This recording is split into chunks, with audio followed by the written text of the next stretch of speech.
afternoon, everyone. Thanks a lot for being here. Just a few words about the Interfaces project and the rationale behind the whole project, and obviously this symposium as well, to a degree. I'll try and be as quick as possible. As you know, as Sven just mentioned, this colloquium is part of Interfaces. It's a European creative Europe large-scale cooperation project, and I'll tell you a bit about it and a bit why sort of we're involved in this whole thing, its rationale.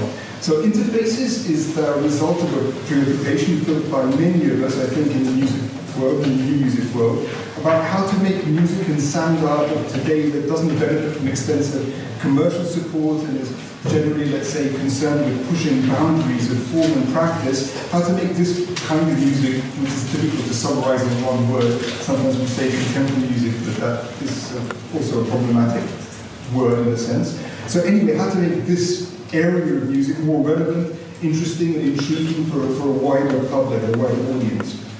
And as the practice of making new music also emerges along with the rest of the world from the post-war period, it's, I think, necessary to rethink how it has positioned itself in relation to society during the preceding period and how we move on from here, especially since institutional support in the form of research institutes, academic institutes, public grants, etc. becomes scarcer by the day, and competition for every single euro of subsidy increases. The attitude of who cares if you listen, to quote the famous article by Milton Babbitt from the 50s, has become politically and financially and not just socially unacceptable. So in itself, this new context in which one has to constantly justify the relevance of artistic work can of course be criticized at many levels. Most notably, it's problematic to link perceived value and hence support for art in terms of metrics that prove how attractive support for culture is as a return on investment of the state, or how great festivals are for the hotel industry, etc. I'm not saying that that's not important, but this trend of reproducing market-based business models as a basis on which to construct cultural policies runs the risk of conflating incommensurable dimensions of human activity and at an even more radical level, fundamentally different embodiments of what value is. And I'm sure that we can agree that these forms of measuring value on a business level, etc., are very far from capturing what really is socially beneficial about art, and specifically art that challenges preconceptions. So the value of a product or service is not the same kind of value as the value of perceiving, understanding, and feeling the world in new ways, or the value of engaging in collective activities that result in the creation of situations, objects, or experiences that stimulate and enrich the social imaginary.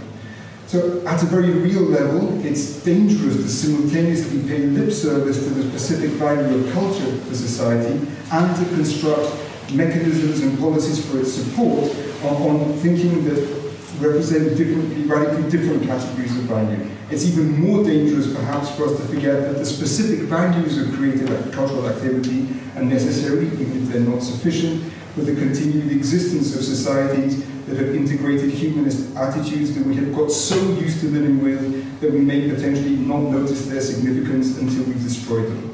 I'd even go as far as saying that making the market the judge of what can or cannot be undertaken as forms of artistic activity is tantamount to a new and very pernicious form of censorship. But on another level, it's true that as practitioners, we also feel that we want our work to break out of the small circle of the initiated and actually be a vital part of social life. Reaching out to and engaging new audiences is a part of that. So Interfaces started out as a project that focuses on audience development, but by examining artistic practices, they creatively approach this issue. Practices that take the need to break out into a wider social sphere as an artistic imperative and not as a financial or a funding imperative. Practices that search for ways in which to integrate such strategies into the formal and expressive dimensions of the work, or even better, practices in which the formal, expressive, and contextual dimensions evolve simultaneously. One could express this as a situation in which all the dimensions of a work, visual, spatial, technical, sonic, musical, formal, possibly even social, are through composed, as you say here in Austria. This is, of course, an ideal situation, but it can't be taken for granted. Many of us who are involved in producing and promoting contemporary work would have found ourselves thinking about designing interactive or immersive environments, about performing work in unexpected spaces, about creating hybrid works that bring various media into play, about involving audiences in various participatory strategies. The danger, of course, is that one can end up producing gimmicky events which present music plus something designed to amuse and capture the attention of the audience that deep down we might consider incapable of really listening. So, come with a great concert of Zeitmasse this year afternoon, they're going to be clowns and jugglers as well, it's going to be great fun. And even greater danger is that we might ourselves end up inciting audiences not to listen, thus having succeeded in increasing our audiences, but at the same time having made the music secondary, which would be a rather self-defeating process.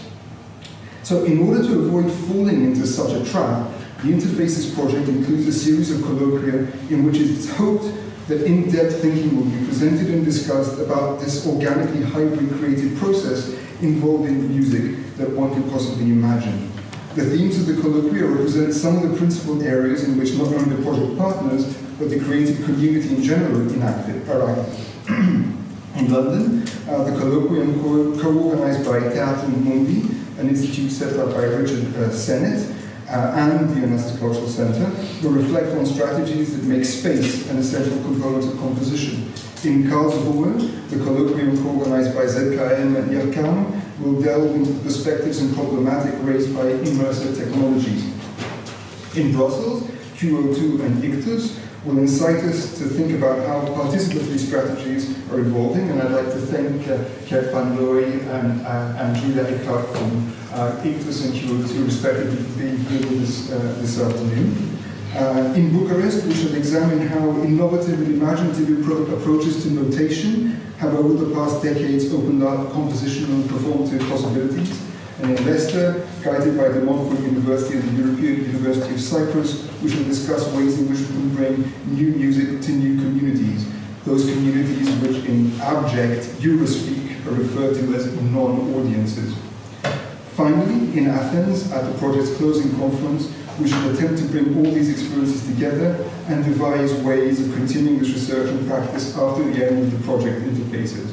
And of course, here we are in Vienna today, enjoying the hospitality and creative energy of the Klangforum Wien, so as to think about the visual dimension in contemporary composition. The event, as many of you here know, includes an extended workshop that brings together women filmmakers and composers and absolutely essentially puts forward the question of how contemporary music practice can be part of a much broader social striving for the common good, something that I know is very dear to Sven Hartberger's heart. Of course, Interfaces is much more than colloquia. The project has more than 50 distinct actions shared among the partners that involve experiments in performance practice, music education, as well as research projects and resource building that will be of use to the broader musical community.